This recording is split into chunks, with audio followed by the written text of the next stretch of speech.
रावसाहेब, केंद्रीय सहकार मंत्री अमित शहांना तुम्ही नाशिकमधल्या निफाड कारखान्यासंदर्भात पत्र लिहिलं आहे. नेमकं तुमचं म्हणणं काय आहे? पत्रात मांडलं तरी मी पत्रात स्पष्ट म्हटलं आणि त्यांना पत्र मी शुद्ध मराठीत लिहिलेलं आहे. यावेळेला प्रथमच नाशिक जिल्ह्यातला निफाड सहकारी कारखाना हा गेल्या काही काळापासून भ्रष्टाचार, अनागोंदी, अंतर्गत राजकारणामुळे बंद पडले. शेकडो कामगार, त्यांचे संसारांची धुळधाण उडाली. कामगार आणि कामगारांचे प्रतिनिधी हे वारंवार प्रयत्न करत आहेत. महाराष्ट्रातल्या बहुतेक सर्व कारखाने, जे कारखानदार भाजपात गेले, अजित पवारांबरोबर गेले, त्यांना भरघोस मदत देऊन कारखाने चालू करण्यात आले. त्यासाठी सुद्धा कोट्यावधी रुपयाचा निधी देण्यात आला. काही कारखानदार थेट अमित शहांना भेटतात, तिथून त्यांना मदत मिळते. तरीही निफाड कारखाना जो आहे, शेकडो चुली त्याच्यावरती अवलंबून आहेत. तो कारखाना मुळात मधल्या काळामध्ये शिंदेंचं सरकार आल्यावरती विकत घेतला. कोणीतरी विकत घेतला आणि विकत घेऊन थांबले नाही. त्यातलं भंगार 25 कोटीला विकलं. नाशिक जिल्हा बँकेचं कर्ज त्या कारखान्यावरती आहे. आता नाशिक जिल्हा बँक तो कारखाना विकण्यासाठी प्रयत्न करते, विकला जावा कायमचा. कामगारांची 25 ते 30 कोटीची देणी थकलेली आहेत, पगार थकलेले आहेत, ग्रॅज्युएटी, प्रॉव्हिडंट फंड, एक दमडा न देता कारखाना विक्रीस काढणं हा फार मोठा अपराध आहे. हा कारखाना चालू शकतो निफाडसारख्या ठिकाणी जिथं मुबलक ऊस आहे, जिकडलं नेतृत्व सक्षम आहे. तो कारखाना का चालवला जात नाही? कारण तो कारखाना कोणाला तरी विकायचा आहे आणि विकून जमीन, भंगार, इतर गोष्टी विकून त्यात पैसे कमवायचे. अनिल कदम त्या भागातले शिवसेनेचे नेते आहेत. त्यांचं माझं आता बोलणं झालं. हा विषय त्यांनीच माझ्यासमोर मांडला. मंगळवारी निफाडकरांचा मोर्चा, प्रचंड मोर्चा निघतोय कारखाना चालू करण्यासाठी. अनिल कदम यांच्या नेतृत्वाखाली त्यानंतर निफाड सहकारी कामगार संघ आहे, त्यांचा एक मोठा मोर्चा निघतो. मी स्वतः या विषयावरती अमित शहांच्या संपर्कात आहे आणि माझी विनंती आहे, महाराष्ट्रातला नाशिक जिल्ह्यातला कारखाना जर अमित शहांनी चालू करून दिला तर सहकार मंत्री म्हणून ते खरोखर काम करतायत अशी माझी खात्री पटेल. नाहीतर त्यांचं सहकार खातं हे बँका, सहकारी बँका, त्यातले प्रमुख, साखर कारखानदार आपल्या पक्षात यावे त्यासाठी दबावाच्या राजकारणासाठी ते करतात. ठीक आहे, हा कारखाना त्यांनी चालू करून आम्हाला दिला पाहिजे. निफाड सहकारी साखर कारखाना. मंगळवारी हजारो कामगारांचा मोर्चा आमचे अनिल कदम काढतात. याच अनुषंगाने तुम्ही आता असं म्हणालात की निफाड कारखान्यासंदर्भात तुम्ही अमित शहांशी संपर्कात आहात, पत्र तर लिहिलेलं आहे. अमित शहांशी तुमचा याविषयी व्यक्तिगत संवाद झालाय? माझा मागच्या पार्लमेंटच्या काळामध्ये त्यांच्याकडे मी या संदर्भातली सगळी कागदपत्र त्यांच्या हातात दिली. प्रत्यक्ष होय. मी ज्या कन्सल्टेटिव्ह कमिटीवर आहे त्याचे ते अध्यक्ष आहेत. त्याच्यामुळे आमचे त्यांच्याशी संवाद त्या संदर्भात होत असतो, कामासंदर्भात. आणि म्हटलं या कारखान्यामध्ये हा कारखाना प्रचंड भ्रष्टाचारामुळे बंद पडलेला आहे आणि भ्रष्टाचार करणारे लोक तुमच्या पक्षाशी किंवा तुमच्या पक्षाच्या अलायन्सशी संबंधित आहेत.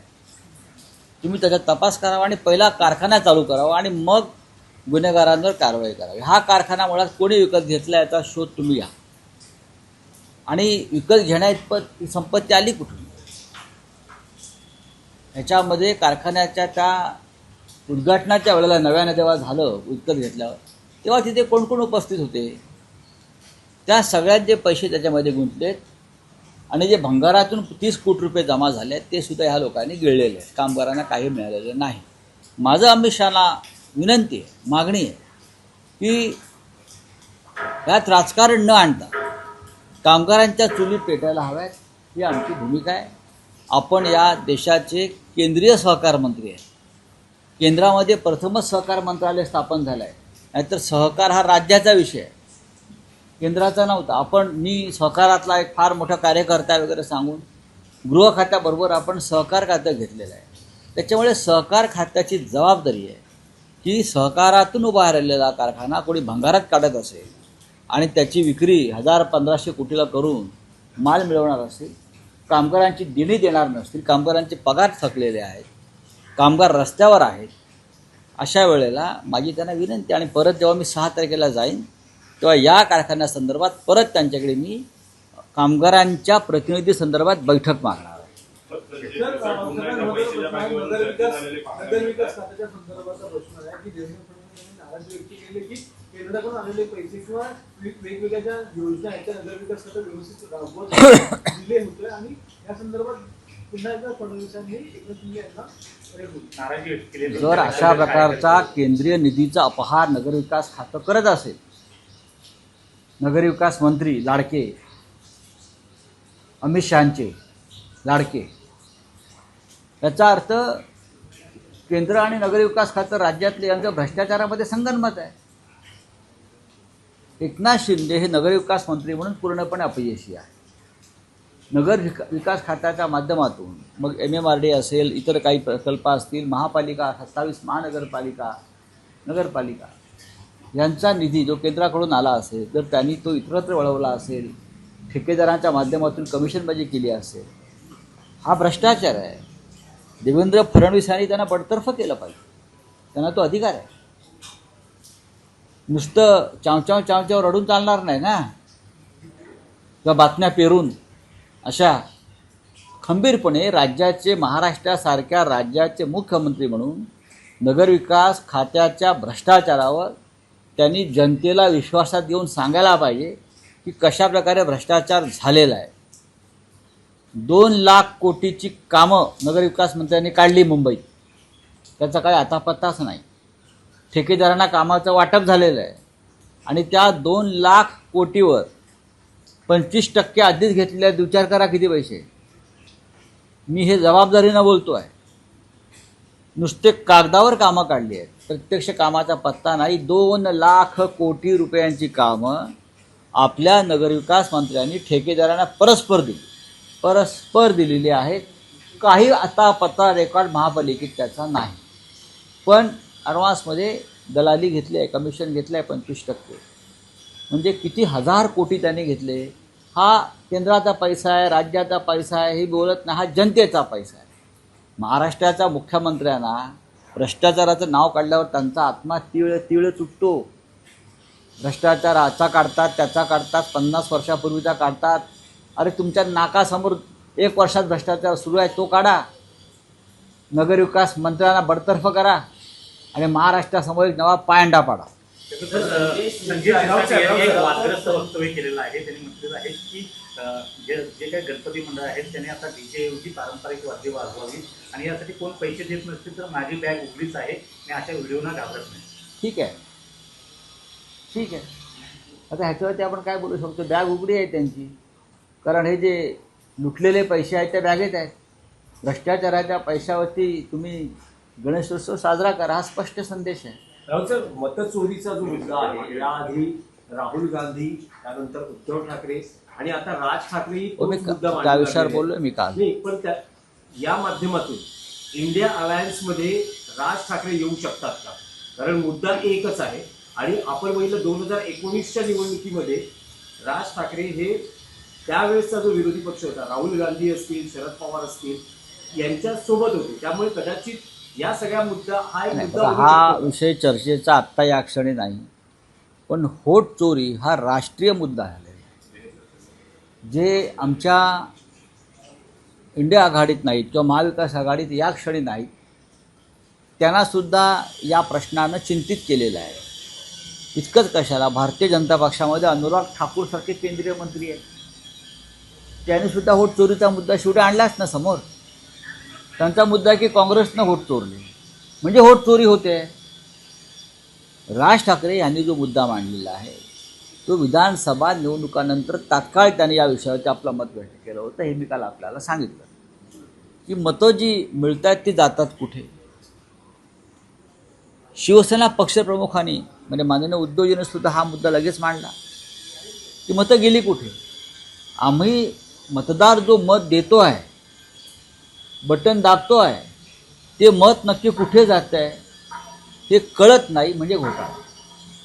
आम्ही जेव्हा मतपत्रिकेवर मत शिक्का मारतो आम्हाला दिसतंय की आम्ही कोणाला मत देतो आहे, आम्ही ते मत टाकतो आणि ते मोजलं जातं आहे.